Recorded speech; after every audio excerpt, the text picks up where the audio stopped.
right, chat. This is the story of the two arrows. You are walking in the woods and suddenly you get struck by an arrow. Someone fires an arrow at you and it hits your arm and it really, really hurts. It's very painful and you feel that physical pain in your arm and it's bleeding. And then immediately your mind starts to think, oh my God, what's gonna happen? What if I bleed to death? What if this is infected and I can't walk back properly? Or I lose energy and I can't get back to my family? What's gonna happen to my family? What's gonna be happening to my husband, wife, children? What's gonna happen to me, or what's going to happen to their future? How will they be doing? The Buddha describes the first arrow as the physical pain, and the second arrow is what your mind does. It starts thinking about the worst scenario that can happen. And he says, be warned of the second arrow. So what does that mean, chat? There's a sense of resistance to it, not accepting it, not allowing it to be there, and accepting the reality of the situation. We fight with the reality of the way things are right now, and so we turn the pain into suffering, or we add suffering on top. In the case of a Geometry Dash level, you're doing an attempt of a level, you fail the attempt. There is an instantaneous moment of failure that hurts. But then what do some of us choose to do? We ruminate on it. We're like, oh, I messed it up. Sometimes you're 10 attempts down the road and you're just like, that was the run and I messed it up. You are interfacing with your own suffering. You are essentially exacerbating the pain and misery that you feel over one thing that happened. One onset of an arrow hitting you that caused physical pain that you are now inducing further suffering over. The more that you resist or deny or fight or argue with the pain which is already there, the more suffering you experience. That's a useful story to remember whenever you have any kind of difficult situation. It could be difficult internal experiences. There could be difficult emotions like sadness, anxiety, frustration, or anger. Or it could be to do with difficult thoughts. A lot of us gamers have some difficult thoughts, bro. We can beat ourselves up. It could be difficult sensations like literal physical pain or chronic pain. Y'all ever been like you're super sick and you have a head cold? And one of the things that makes it a stuffy nose even worse is the fact that you're just like, God, I hate having I wish I could breathe out of my nose right now. God, I hate having a stuffy nose right now. That's internal resistance. You're resisting the stuffy nose and you can't stop observing the stuffy nose that you're resisting and that you wish would go away, which exacerbates the suffering of you having a stuffy nose. You could just live with the stuffy nose and let it happen, but your own internal resistance and resentment towards the stuffy nose makes it that much worse. How do you reduce that suffering? Chat, how do we mitigate the second arrow? Just remembering the story is a good start to reflect on how your actions, your behavior, and the way you're thinking about it may be actually leading to more suffering than you actually experience. Hey TJ, I hope you get a new best today, and hopefully play Ace Attorney again less than 3. Holy 1,000 bits. Thank you, Turkno. And thank you for the good vibes. So this is what we're talking about right now, chat. If you're just living through your life and you kind of are like ruminating on something and making yourself miserable about something, just remember this 2 arrow story and challenge yourself. Be like, okay, what I'm going through right now, what was the first arrow and what's the second arrow here? Introspect on that. What is the actual pain point and what am I hurting myself with? Oh my God, snack on this. Thanks for the raid. What the hell? W raid. Hope you had a great stream. We're talking about the 2 arrows story. This is, you guys have no context here, so I'm sorry. I won't let the stuffy nose win. BTW, good luck on BB.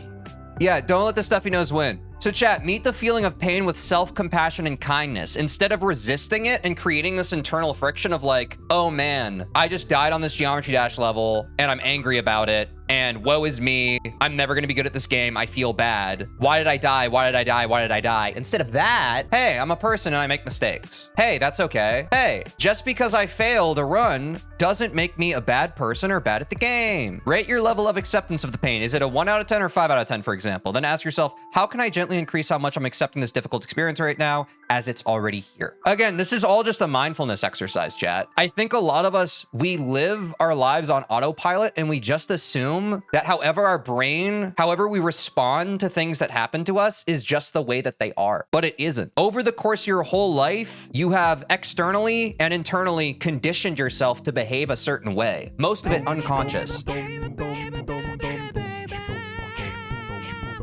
W gifted. Thank you, Turkno. There's a lot of stuff happening right now. We're getting a lot of bits. We got a raid. We're getting gifted now. Crazy. But chat, like the second you forfeit your own autonomy on how you're able to, like you probably heard this before, right? It's like you have no control over what happens to you sometimes, but you do have control over how you react to it. That's the thesis statement of what we're talking about here. Now, obviously there's a fine line here. You don't want to bury your emotion. You don't want to be like, oh, this hurts, therefore I'm not going to feel any more hurt. Don't do that.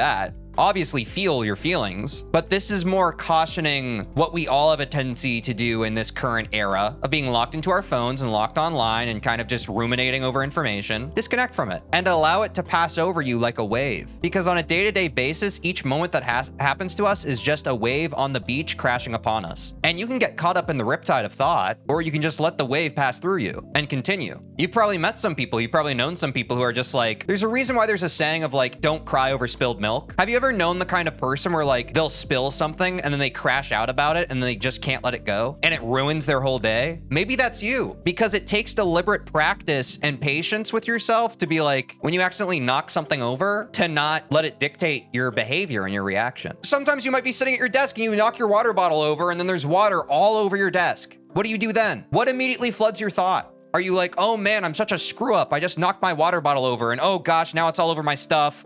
I'm the kind of person who ruins everything around me. Everything I touch just ruins things. Is that what you do? Or is your brain just like, the immediate only thought you have is just like, oh, whoops, I made a mistake. Better clean it up. I suspect most of you are the former, not the latter. Yeah, it's not just knocking things over, but it's stuff like that, right, chat? Like you can allow the thought spiral to go as deep as it will. And it can manifest as negatively as you allow it to. Yeah, and sometimes it can build up for sure. But like the part that doesn't help, right, is like the first arrow is the bottle falling over and the water getting everywhere. The second arrow is like, God, I'm such a screw up. Nice going, man. Yeah, now I got to clean this up. Look at this mess. That exhausts you. Yeah, I think it's fair to get annoyed by something like that, but I would just caution, like, I think that it's getting caught up in the emotion of it that you then are able to ruminate upon it. Allow yourself to be annoyed. Allow yourself to be frustrated, but let it pass. Let it pass through you, right? I think most of us don't let it pass. Or sometimes we lie to ourselves and we say, oh yeah, it has passed, but we walk around life with a chip on our shoulder and it's huge. We don't know how the chip on our shoulder got there, but it's because of an accumulation of all these experiences of getting hit with the first arrow, but holding on to the second arrow with like a real tight grip. And I know the advice of just let it go is wholly unhelpful, but that also is kind of the crux of what we're talking about. You have to learn how to let things go. And sometimes that means, this is like an anger management technique. Maybe some people have heard about this. When you get angry, you're supposed to pause, breathe, and count backwards from 10. It's also mindfulness, you know? It's meant to like, again, you're not trying to bridle the rage. You're trying to like give yourself emotional space from the moment, from the onset, rather than just letting it dictate your future present circumstance. Anyway, that's all I have to say about that. Much to think about. I hope that advice was helpful to some of you, chat. The first time I heard like the 2 arrows story, it really resonated with me. It really made me reevaluate a lot of my life and how I process it. And I was like, oh, dang, okay, I need to lock in a bit here. I can kind of be my worst enemy. Did you like that? Don't even pretend like you didn't. You made it that far in the video. Well, did you know that I stream Monday through Friday on Twitch and YouTube, and you could catch me live and get to be a part of the experience when it happens? Also, if you don't care about that, or otherwise you want to see more of the video that you just watched, link in the description to watch the full VOD. Do that, please. I have a black eye because I play basketball sometimes. Bye. Oh.